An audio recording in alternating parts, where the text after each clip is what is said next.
नमस्कार. ग्राम विकास ई सेवा टीम तर्फे आपले सहर्ष स्वागत आहे. आज आपण प्रकल्प बाधित व्यक्तींना व त्यांनी नामनिर्देशित केलेल्या त्यांच्या कुटुंबातील व्यक्तींना प्रकल्पग्रस्त प्रमाणपत्र निर्गमित करताना अनुसरावयाची कार्यपद्धती बाबतचा शासन निर्णय सविस्तर जाणून घेणार आहोत. त्यापूर्वी आपण ग्राम विकास ई सेवा या चॅनलला सबस्क्राइब केले नसल्यास सबस्क्राइब करा, लाईक करा, कमेंट शेअर करायला विसरू. महसूल व वन विभागाकडील शासन निर्णय दिनांक 29 जानेवारी 2025. या शासन निर्णयामध्ये साधारणतः मागील 7 शासन निर्णयाचा संदर्भ यामध्ये दिलेले आहेत. या शासन निर्णयाची प्रस्तावना आहे.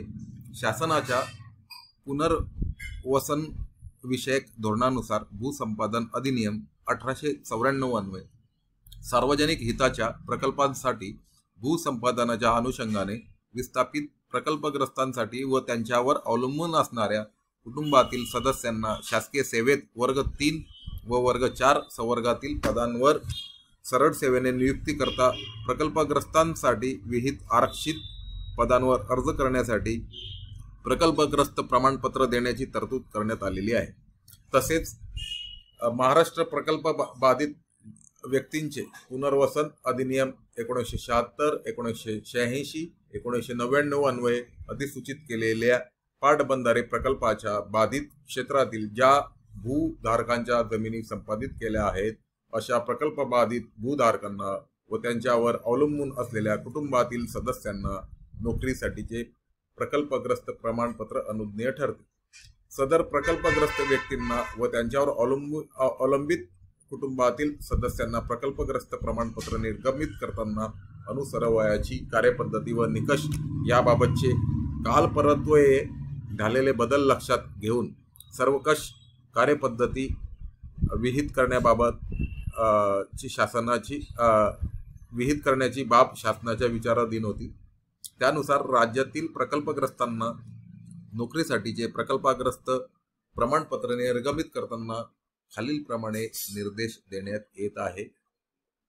तर शासन निर्णय असा आहे. भूसंपादन अधिनियम 1894 अन्वये सार्वजनिक हिताच्या प्रकल्पांसाठी भूसंपादनाच्या अनुषंगाने मूळ बाधित भूधारक तसेच पुनर्वसन अधिनियम 1976, 1986, 1999 च्या तरतुदी लागू असलेल्या पाटबंधारे प्रकल्पातील बुडीत क्षेत्रातील मूळ बाधित भूधारकांच्या कुटुंबातील नामनिर्देशित सदस्यास नोकरीसाठीचे प्रकल्पग्रस्त प्रमाणपत्र निर्गमित करताना त्याची पात्रता अनुज्ञेयता याबाबतची तपासणी करताना पुढील कार्यपद्धती अनुसरण्यात यावी.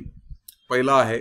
भूसंपादन अधिनियम 1894 च्या कलम 4 अन्वये अधिसूचना प्रसिद्ध होऊन भूसंपादन निवाडा दिनांकाच्या वेळीस अथवा मोबदला स्वीकारलेल्या दिनांकास मूळ प्रकल्पग्रस्त व त्यावर अवलंबून व्यक्तींना प्रकल्पग्रस्त प्रमाणपत्र अनुज्ञेय राहील. 2 नंबर.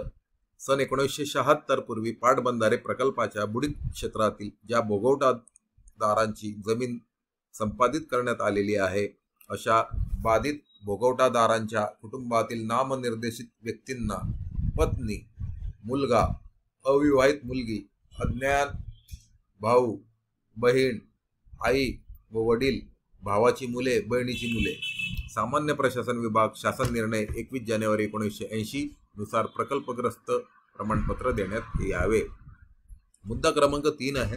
शासन निर्णय दिनांक 21/1/1980 नुसार 20 प्रकल्पाच्या तसेच पाटबंधारे प्रकल्पाच्या बाधित परिमंडळातील भूधारकांची जमीन संपादित करण्यासाठी भूसंपादन अधिनियम 1894 च्या कलम 4 अन्वये राजपत्रातील ज्या तारखेस अधिसूचना प्रसिद्ध करण्यात येते त्या तारखेस किंवा संपादित जमिनीचा निवाडा ज्या तारखेस घोषित करण्यात आलेला आहे त्या तारखेस अशा भूधारकाच्या कुटुंबामध्ये हयात असलेले व त्याच्यावर अवलंबून असलेले पती, पत्नी, अविवाहित बहीण, भाऊ, भावाची मुले, बहिणीची मुले यांना प्रकल्प बाधित कुटुंबातील सदस्य या नात्यांनी प्रकल्पग्रस्त प्रमाणपत्र अनुज्ञेय आहे.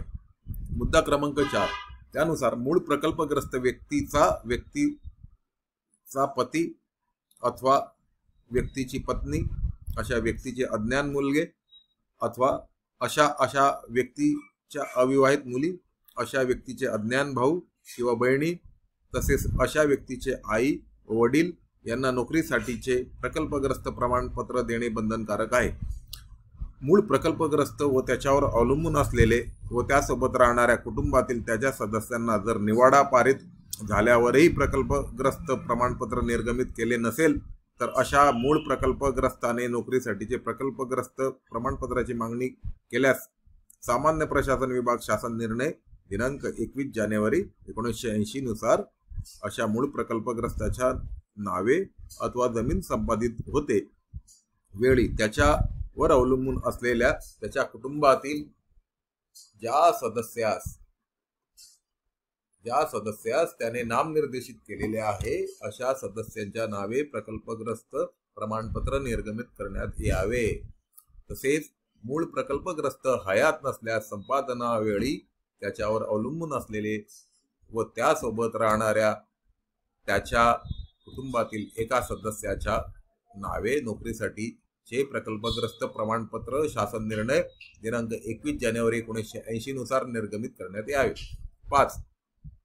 महाराष्ट्र प्रकल्प बाधित व्यक्तीचे पुनर्वसन अधिनियम 1999 दिनांक 1/4/2002 अन्वये अंमलात आल्यानंतर सदर अधिनियमाच्या कलम 11 व 13 नुसार जे प्रकल्प अधिसूचित करण्यात आलेले आहेत अशा प्रकल्पाच्या बाधित क्षेत्रातील भूधारकाची जमीन संपादित करण्यात आली असल्यास अशा प्रकल्प बाधित व्यक्तींच्या कुटुंबातील व त्याच्यावर अवलंबून असलेल्या सदस्यांना पुनर्वसन अधिनियम 1999 च्या कलम 2(2)(अ), 2(2)(क), 1, 2, 3, 6 क व 5 क मधील तरतुदीमध्ये विहित केलेल्या अटीची पूर्तता करण्याच्या अधीन राहून प्रकल्पग्रस्त प्रमाणपत्र निर्गमित करण्यात यावे. मुद्दा क्रमांक 6. शासन निर्णय दिनांक 2 मे 2016 नुसार प्रकल्पग्रस्त प्रमाणपत्र हस्तांतरित करताना मूळ भूधारक हयात असणे आवश्यक नसून प्रकल्पग्रस्त प्रमाणपत्र धारक व्यक्तीस त्याच्या इच्छेनुसार त्याच्या कुटुंबातील कोणत्याही एका व्यक्तीच्या नावे प्रकल्पग्रस्त प्रमाणपत्र हस्तांतरित करण्याची त्यास मुभा असेल. तसेच मूळ भूधारक किंवा प्रकल्पग्रस्त प्रमाणपत्र धारक व्यक्ती हयात नसेल तर त्याच्या वारस प्रमाणपत्राच्या आधारे अवलंबित सर्व वारसांचे ना हरकत घेऊन एका नामनिर्देशित वारसाच्या नावे वर्ग 1 संवर्गातील वारस शासन निर्णय दिनांक 2 मे 2016 नुसार प्रकल्पग्रस्त प्रमाणपत्र हस्तांतरित करण्यात यावे. शासन निर्णय मुद्दा क्रमांक 7. शासन निर्णय दिनांक 17/4/2006 व शासन निर्णय 3 मे 2010 अन्वये नोकरीसाठीचे प्रकल्पग्रस्त प्रमाणपत्र देण्याबाबत विहित केलेले निकष महाराष्ट्र प्रकल्प बाधित व्यक्तीचे पुनर्वसन अधिनियम 1999 च्या कलम 2(2)(अ), 2(2)(क), 1, 2, 3 मध्ये नमूद तरतुदींशी सुसंगत नसून अधिनियमांच्या कलम 5 क अन्वये प्रकल्प बाधित व्यक्तीने नामनिर्देशित केलेल्या व्यक्तीस प्रमाणपत्र देताना कलम 2 मधील पोटकलम 2(अ), 2 पोटकलम 2(क), 1, 2, 3 मधील निकष विचारात घेणे बंधनकारक आहे. यास्तव 100% जमीन भूसंपादन अथवा किमान भूसंपादनाची मर्यादा लागू ठरणार नाही. शासन निर्णय दिनांक 3 मे 2010 अधिक्रमित करण्यात येत आहे. बघा हा एक मुख्य मुद्दा यामध्ये आहे. शासन निर्णय 3 मे 2010 अधिक्रमित करण्यात आलेला आहे. शासन निर्णय दिनांक 17/4/2006 मधील परिच्छेद 4 वगळण्यात येत आहे. म्हणजे 2006 मधील परिच्छेद 4 ही या शासन निर्णयामध्ये अन्वय वगळण्यात येत आहे. मुद्दा क्रमांक 10. भूसंपादन अधिनियम 1894 व्यतिरिक्त खाजगी वाटाघाटीने खरेदी केलेल्या जमिनीकरता प्रकल्पग्रस्त प्रमाणपत्र अनुज्ञेय नाही. मुद्दा क्रमांक 11. ज्या प्रकल्पग्रस्त पुनर्वसनाच्या ऐवजी एकमुस्त मोबदला देण्यात आला असेल त्यांना देखील प्रकल्पग्रस्त प्रमाणपत्र अनुज्ञेय राहणार नाही। वरील कार्यपद्धतीचा अवलंब करून प्रत्येक प्रकल्पग्रस्तांना प्रकल्पग्रस्त प्रमाणपत्र देण्याची कारवाई तातडीने करण्यात यावी। सदर शासन निर्णय हे महाराष्ट्र शासनाच्या संकेतस्थळावर उपलब्ध आहे। तसेच सदर शासन निर्णय हा महाराष्ट्राचे राज्यपाल यांच्या आदेशाने व नावाने निर्गमित करण्यात आलेला आहे। ह्या शासन निर्णयावर माननीय सहसचिव महसूल व वन विभाग यांच्या स्वाक्षरीने हा शासन निर्णय निर्गमित करण्यात आलेला आहे। आपणास आजचा विषय व व्हिडिओ कसा वाटला याबाबत आपण आपली कमेंट नोंदवू शकता। तसेच ह्या व्यतिरिक्त इतर विषयांची माहिती जाणून घेण्यासाठी आपण ग्रामविकास e-सेवा.com या साईटवर व्हिजिट करून आपल्याला आवश्यक त्या विषयाची माहिती आपण प्राप्त करून घेऊ शकतात। धन्यवाद।